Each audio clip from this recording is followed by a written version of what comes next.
நான் சன்செட்ட பார்த்துட்டு இருக்கும்போது, வானத்தோட கலர் ஆரஞ்சு, பிங்க், பர்பிள்னு மாறிட்டே இருக்கிறத பார்த்துட்டே ஏன் உயிர் போகணும்? செண்பக பூவோட வாசத்த ரசிச்சுட்டே, காத்துல இலைகள் ஆடுற சத்தத்த கேட்டுட்டே உயிர் போகணும்.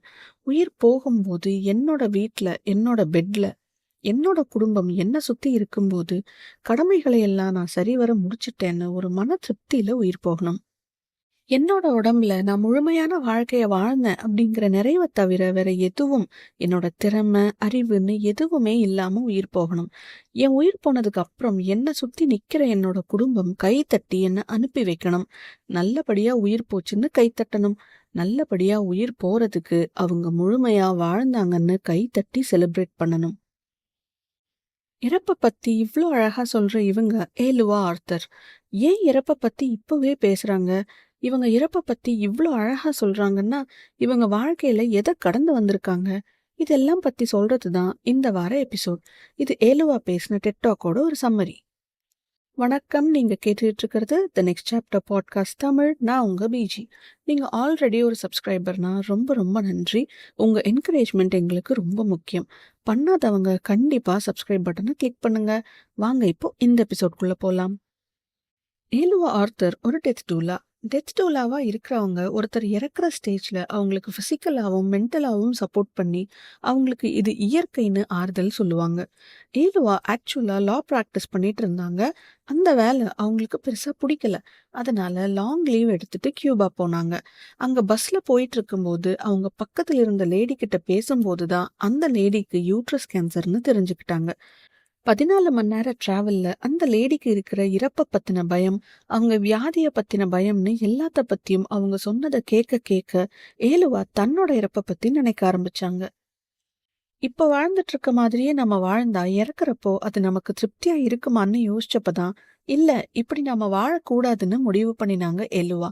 கியூபால இருந்து வந்ததுக்கு அப்புறம் கொஞ்ச நாள்ல அவங்க பிரதர் இன் லா குணப்படுத்த முடியாத வியாதியில கடைசி நாட்கள்ல இருந்தாரு. அவங்க ஃபேமிலிக்கு ஹெல்ப் பண்ண போன ஏலுவா அந்த சுச்சுவேஷன்ல இருக்கிற ஃபேமிலிக்கு emotional support, moral support, physical support எந்த அளவுக்கு முக்கியம்னு உணர்ந்தாங்க.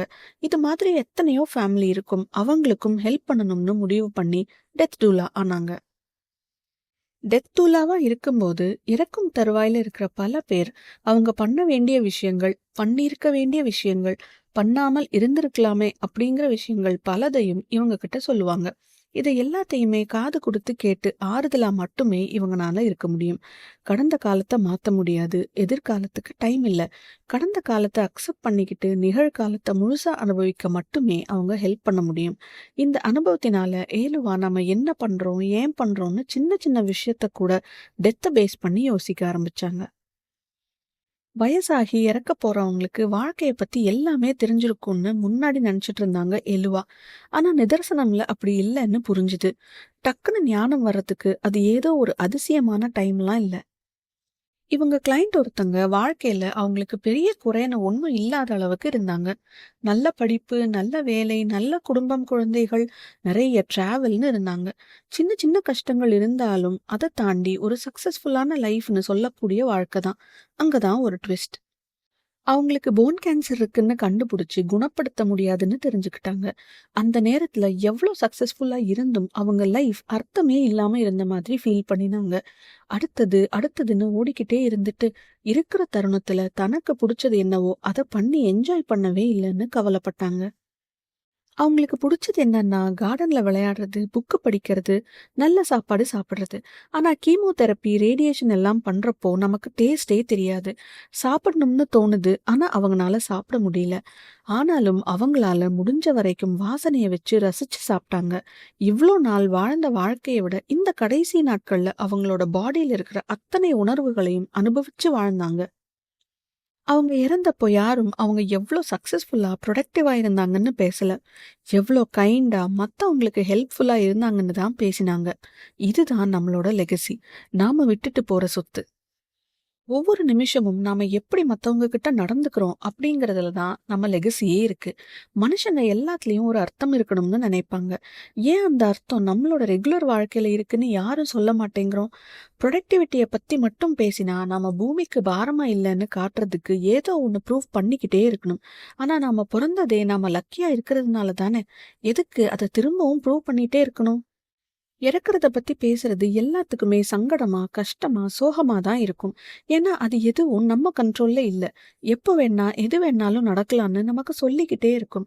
அத பத்தி பேசுறதோ, நினைக்கிறதோ நம்ம ஈகோக்கும், நம்மளோட கண்ட்ரோலிங் பிஹேவியருக்கும் ஒத்து வராது. அதனால தான் இறப்ப பத்தி பேசுறத அவாய்ட் பண்றோம். இறக்கும்போதும் இறந்ததுக்கு அப்புறமும் எப்படி இருக்கும்னு யாருக்குமே தெரியாது. அத பத்தின ஒரு வித பயம்.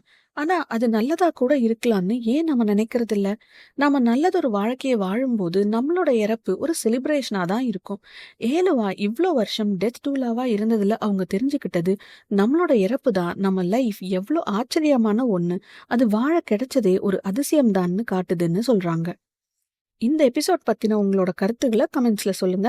வேற என்ன மாதிரி பர்சனல் growth டாபிக்ஸ் பார்க்கணும்னு உங்க சஜஷன்ஸையும் கமெண்ட்ஸ்ல சொல்லுங்க. மறக்காம த நெக்ஸ்ட் சாப்டர் பாட்காஸ்ட் தமிழுக்கு சப்ஸ்கிரைப் பண்ணுங்க.